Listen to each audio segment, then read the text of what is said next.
चलिए गाइज आगे चलते हैं। अब हम पढ़ लेते हैं सिंपल परमानेंट टिश्यू यानी कि सरल स्थायी ऊतक। गाइज सरल स्थायी ऊतक जो है ये कहाँ से मिलकर, ये कहाँ से बने बेटा, ये बने हैं हमारे मेरिस्टेमेटिक टिश्यू से। एक सरल वाला बनेगा और एक जटिल वाला बनेगा, ठीक है, यानी एक सिंपल यानी एक कॉम्प्लेक्स, दोनों ही बने किधर से, मेरिस्टेमेटिक टिश्यू से।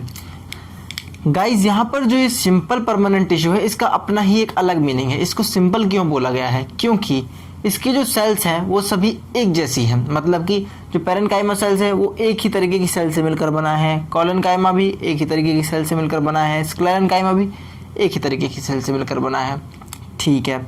जो कॉम्प्लेक्स परमानेंट टिश्यू यानी कि जटिल स्थायी ऊतक जो है वो अलग अलग तरीके की टिश्यूज से मिलकर बना है, इसलिए उसको क्या बोल दिया, complex tissue, complex permanent tissue. Complex मतलब कि जटिल स्थायी ऊतक, उसको क्या बोलते हैं, जटिल स्थायी ऊतक। डिफरेंस समझ आ रहा है, क्योंकि देखो इधर एक ही तरीके की क्या है, टिश्यू है, इधर भी एक ही तरीके का, लेकिन वहाँ पर क्या है, अलग अलग तरीके के टिश्यू आ जाएंगे, जैसे कि फ्लोएम पेरेन्काइमा, ट्रैकेट्स, वेसल्स, बहुत सारी, मतलब मैं बताऊंगा आगे जब आएगा, उसमें बहुत सारे जो टिश्यूज़ हैं वो सब मिलकर एक काम करेंगे, वो है खाद्य का परिवहन यानी कि फूड एंड वाटर का ट्रांसपोर्टेशन। कौन करेगा, जाइलम एंड फ्लोएम करेंगे, ठीक है। तो वो किस तरीके के टिश्यूज़ हैं, वो है कॉम्प्लेक्स टिश्यूज़ यानी कि complex permanent tissues. I think आपको समझ आ गया होगा।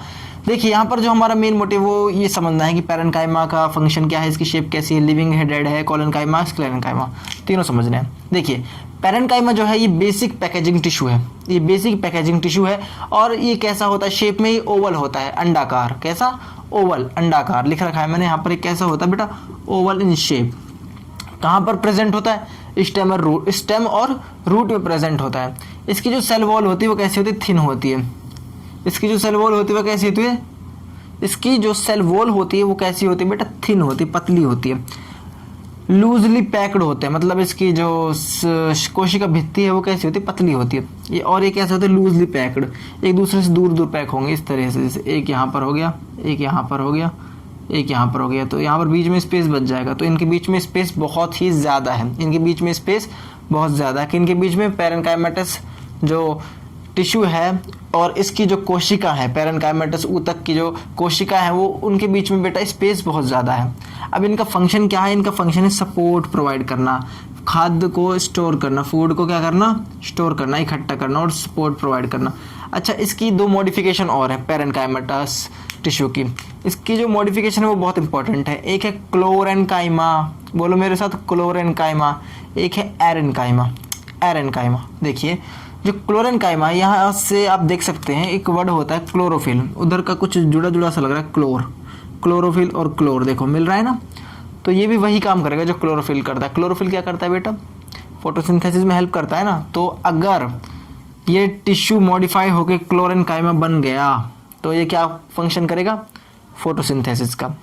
अगर ये टिश्यू एरेनकाइमा बन गया तो ये किस में हेल्प करेगा, तैरने में हेल्प करेगा। जैसे कि कुछ वाटर प्लांट्स होते हैं, पादप पौधे जो होते हैं, मतलब कि जो पानी में पाए जाते हैं, उनके अंदर एरेनकाइमा प्रेजेंट होता है। आपने देखा होगा कि जो सिंघाड़ा होता है, आपने खाया होगा बेशक, तो वो कहाँ, उसका जो आपने फ्रूट देखा होगा वो नदी में उगता है, ठीक है, या नहर वगैरह में उगता है, तो वो ऊपर तैरता रहता है।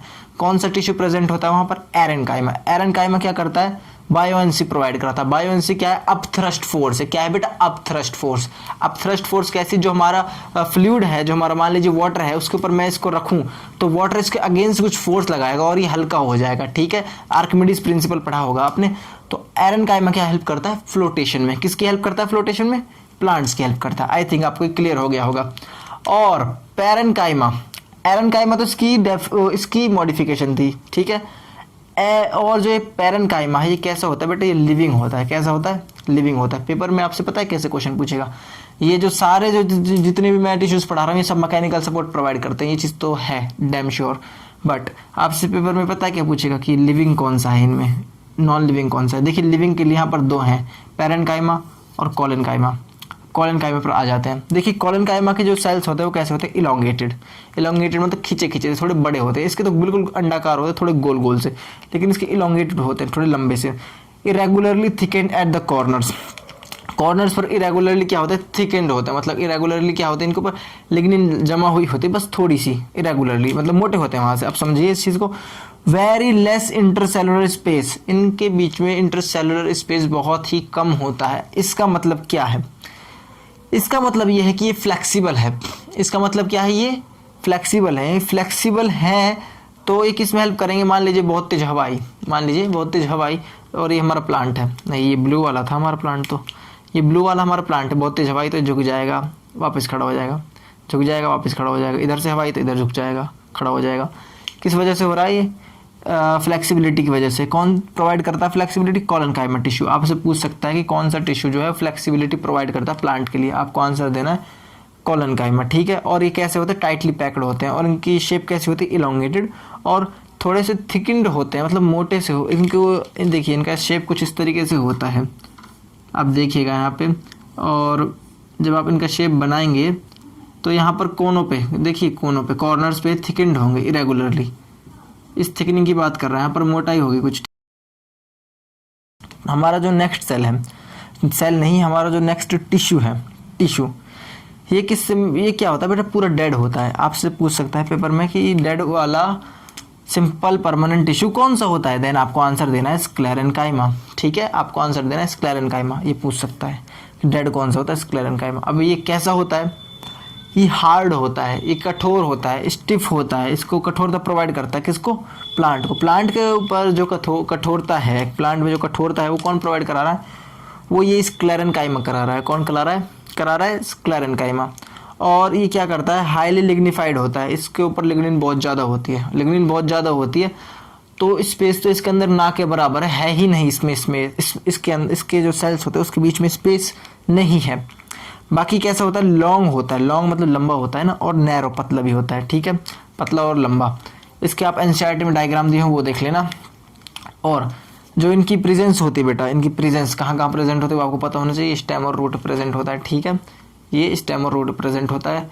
उसके बाद हमारे पास है कॉलनकाइमा, ये कहाँ पर प्रेजेंट होता है कॉलनकाइमा, ये होता है एपिडर्मिस में, कहाँ पर, एपिडर्मिस में, ठीक है, एपिडर्मिस में प्रेजेंट होता है। स्क्लेरेन्काइमा कहाँ प्रेजेंट होता है, स्क्लेरेन्काइमा जो है बेटा ये प्रेजेंट होता है आपके जो नट्स होते हैं, जैसे नट खाते हैं हम, मान लीजिए अखरोट है, उसका जो टॉप मोस्ट नट है, जो ऊपर का कवरिंग है, उसकी कवरिंग है वो टफ होती है, उधर क्या प्रेजेंट होता है, स्क्लेरेन्काइमा। आपने कभी अच्छा एक इंटरेस्टिंग बात बताऊं, जो हम चीकू खाते हैं, चीकू, उसको इंग्लिश में सपोटा बोलते हैं, उसका इंग्लिश में नाम है सपोटा, SAPOTA, सपोटा। तो जो सपोटा होता है उसमें भी स्क्लेरेन्काइमा टिश्यू प्रेजेंट होता है, हालांकि वो इतना ज़्यादा टफ नहीं होता, फिर भी आपने देखा होगा उसकी कवरिंग थोड़ी टफ होती है। और कहाँ पर प्रेजेंट होता है ये, और आपने कोकोनट देखा है, उसकी आउटर जो कवरिंग होती है उधर भी यही प्रेजेंट होता है स्क्लेरेन्काइमा। ये सब आपसे पूछ सकता है। और बाकी अभी इसमें एक चीज़ रह रही है एपिडर्मिस, क्या, एपिडर्मिस, वो मैं आपको नेक्स्ट वीडियो लेक्चर में कवर कराऊंगा। अब तक के लिए आप इतना ही करें और इस चीज़ को एनसीईआरटी से ज़रूर पढ़ लें। पता है इधर इंपॉर्टेंट ज़्यादा क्या है, इधर ना इनका लिविंग नॉन लिविंग होना बहुत ज़्यादा इंपॉर्टेंट है, कौन लिविंग है कौन नहीं, इधर इसकी मॉडिफिकेशन इंपॉर्टेंट है, क्लोरेन्काइमा, एरेन्काइमा, ठीक है। और ये तीनों ही क्या करते हैं, तीनों ही मैकेनिकल सपोर्ट प्रोवाइड करते हैं, ठीक है। और इसकी शेप भी इंपॉर्टेंट है, ओवल होती है, मैंने लिखवा दी है वहाँ पे, किसकी, पैरेन्काइमा की शेप ओवल होती है। कॉलनकाइमा थोड़े से लंबे होते हैं, इरेगुलरली थिकन्ड होते हैं, मतलब कि इनके ऊपर कोई थिकनिंग होती है, ठीक है, यहाँ से मोटे होते हैं कोनों पे से। लिग्निन क्या है वो भी मैं आपको नेक्स्ट वीडियो लेक्चर में बता दूंगा। स्क्लेरेन्काइमा के बारे में मैंने आपको बताया कि प्लांट को क्या करते हैं, स्टिफ बनाते हैं। प्लांट को टफ और स्टिफ कौन बनाता है, स्क्लेरेन्काइमा। प्लांट को सबसे ज़्यादा कवर कौन करता है, इनमें सबसे ज़्यादा जो प्रोटेक्शन प्रोवाइड कर रहा है ना वो स्क्लेरेन्काइमा कर रहा है, ठीक है। सबसे ज़्यादा लिग्निन कहाँ देखने को मिल रही है, स्क्लेरेन्काइमा में।